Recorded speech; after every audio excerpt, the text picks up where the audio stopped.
पूर्व आईआरएस अधिकारी विनोद चौबे के तत्वावधान में रविवार को नगर भवन में भव्य सनातन महासम्मेलन का आयोजन किया गया। इस महासम्मेलन में जिले के अलावा आसपास के कई स्थानों से बड़ी संख्या में सनातन धर्म प्रेमी पहुंचे। नगर भवन खचाखच भरा हुआ था और पूरा वातावरण आध्यात्मिक भावनाओं से ओतप्रोत हो गया था। कार्यक्रम की शुरुआत वैदिक मंत्रोच्चार और दीप प्रज्वलन के साथ हुई। मंच से पूर्व आईआरएस अधिकारी विनोद चौबे ने बक्सर को बिहार की आध्यात्मिक राजधानी घोषित करने की पुरजोर मांग रखी।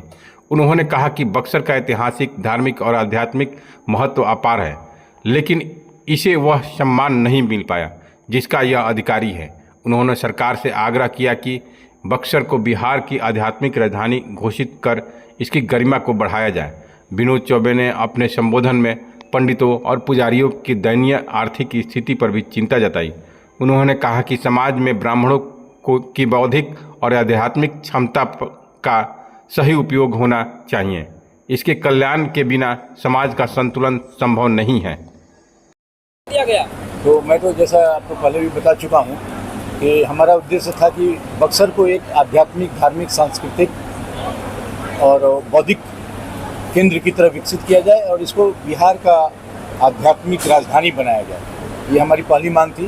दूसरी मांग थी कि जो मंदिर मठों के जो पंडित, पुजारी, पुरोहित हैं, उनकी दयनीय आर्थिक स्थिति है, तो उसको कैसे सुधारा जाए, इसके लिए हमने सरकार से मांग की है कि उनको 25 से 30 हज़ार रुपये का मासिक भत्ता दिया जाए। तीसरा मुद्दा था हमारा कि जो जितने भी मंदिर हैं बिहार में, जिसने BSBRT ने जो सर्वे किया है, वो देखने से हर कोई समझ सकता है कि वो डेटा बराबर नहीं, सही नहीं है। तो फिर से सर्वे कराया जाए और उनका सारा ब्यौरा दर्ज किया जाए, कितनी ज़मीन है, कितना पुराना है, छोटा है, बड़ा है, जो भी है, और बाद में उनके विकास करने के लिए सरकार की ओर से मदद किया जाए। और एक मुद्दा था कि जो ब्राह्मण है यहाँ, क्योंकि ये बक्सर जो है ब्राह्मणों की धरती है, ये ब्राह्मण जो है वो वर्ण व्यवस्था के पार्ट हैं।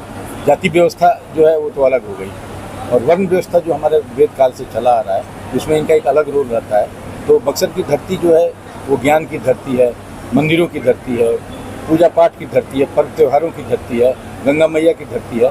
तो उनका एक जो बौद्धिक जो शक्ति है, आध्यात्मिक शक्ति है, सांस्कृतिक शक्ति है, धार्मिक शक्ति है, उसका उपयोग समाज को, देश को और जो नौजवान हैं, लोग हैं, उनको आगे बढ़ाने में कैसे यूज की जाए, उसका इस्तेमाल किया जाए। स्कूल और अस्पताल की स्थिति बदतर है, आप उसकी मांग में अपने मांग पत्र में उसकी जिक्र नहीं करते हुए मंदिर बनवाने की बात कर रहे हैं और मंदिर के पुजारियों की बात कर रहे हैं। नहीं, मंदिर बनाने की बात मैं नहीं किया।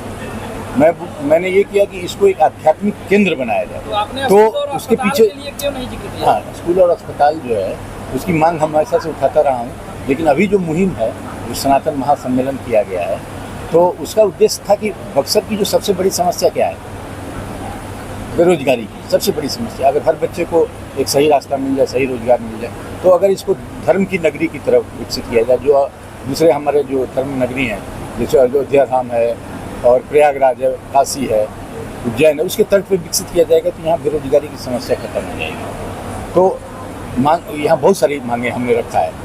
अस्पताल भी निश्चित रूप से उसकी भी ज़रूरत है, स्कूल कॉलेज की ज़रूरत है, उससे भी ज़्यादा ज़रूरत है सही शिक्षा की, जिसकी यहाँ कमी है। यहाँ क्या होता है, यहाँ प्रॉब्लम क्या है, शिक्षा की बात आपने किया। यहाँ से हमने जो, मेरा ये टर्म है, मैंने बताया कि यहाँ से अनएजुकेटेड ग्रेजुएट पैदा होते हैं। जो अनएजुकेटेड ग्रेजुएट रहेगा उसको कौन सी नौकरी मिलेगी? तो शिक्षा का स्तर सुधारिए, ये मेरी बहुत बड़ी मांग है और शुरू से कर रहा हूँ मैं। तो आप देख रहे हैं ना, आप लोग सबसे बड़े प्रमाण हैं, जो मीडिया है वो सबसे बड़ा प्रमाण है, जो मेरे साथ मैंने हमेशा मेरे से क्वेश्चन करते रहते हैं कि आप क्या कर रहे हैं। तो मैं तो पिछले 13 साल से जब से जुड़ा हूँ ये मुद्दे उठा रहा हूँ। बीजेपी को फायदा पहुँचाने के लिए ये कार्यक्रम नहीं ना है? इससे सबको फायदा होगा। ये मैं पार्टियों के फायदे की बात नहीं कर रहा हूँ, जनता को फायदा होगा। जनता को फायदा होगा तो जनता जिसको चाहे उसको दे। तो मैंने तो कभी पार्टी की बात नहीं किया, एक शब्द भी पार्टी के बारे में नहीं निकाला। और सनातन के साथ जो भी है, लेकिन पूरा देश हमारा सनातनी है, तो सनातन के साथ जो भी जुड़ेगा उसके लिए हम कर रहे हैं। फिर वो जिसको मर्जी, जो अच्छा काम करेगा उसको वोट दो, जो गंदा काम करेगा उसको हटा दो, भगा दो। तो तमाम वक्ताओं ने अपनी बात रखी और एक युवा वक्ता भी थे जिन्होंने कहा कि जिस तरह से प्रयागराज में आयोजन हुआ तो वहाँ की आर्थिक स्थिति सुधरी।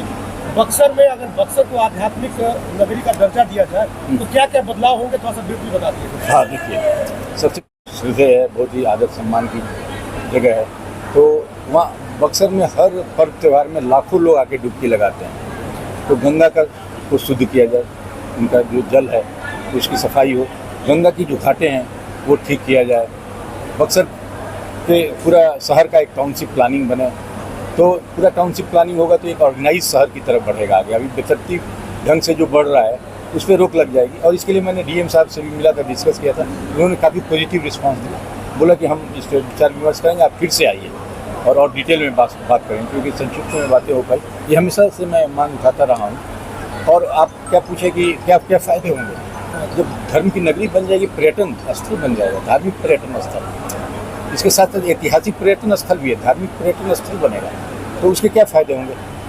व्यापार बढ़ जाएगा, आना जाना लोगों का बढ़ जाएगा, होटल, रेस्टोरेंट, खाना पीना, मिठाइयाँ, कपड़े, जूते, चप्पल, सारी चीज़ों की डिमांड बढ़ जाएगी। और एक नई चीज़ उसमें ऐड हो जाएगी, जो बक्सर में मैं देखा, चारों तरफ घूम के देखता रहा हूँ, मोमेंटो जो है ना, हर जो स्थान है अपने प्रसिद्ध स्थान, उसके मोमेंटो मिलने लगेंगे हर जगह। अभी तो कुछ सीमित जगह पे कुछ मिलते हैं ना, तो वो भी एक उसका ये फायदा सब होगा। बातें चुनाव कार्यकर्ता हूँ, जो वरिष्ठ बन गया हूँ काम करते करते, तो मैं नेता नहीं हूँ, वरिष्ठ कार्यकर्ता बोल सकते हैं। वो मुझे लगता है कि वो भी एक सम्मानजनक शब्द रहेगा मेरे जैसे कार्यकर्ता के लिए। नहीं, देखिए, ये तो सामाजिक काम है, तो मैं हमेशा से करता आ रहा हूँ, राजनीतिक उद्देश्य से नहीं किया हूँ। अब ये पार्टियाँ समझे, देखें कि मेरा क्या इस्तेमाल किया जा सकता है, किस तरह समाज को आगे बढ़ाने में किया जा सकता है। मैं इंडियन रेवेन्यू सर्विस में था, छोड़ के आया, उस दर्द के लिए छोड़ के आया, बक्सर के लिए जो दर्द था। देखिए, बक्सर में हर जात के लोग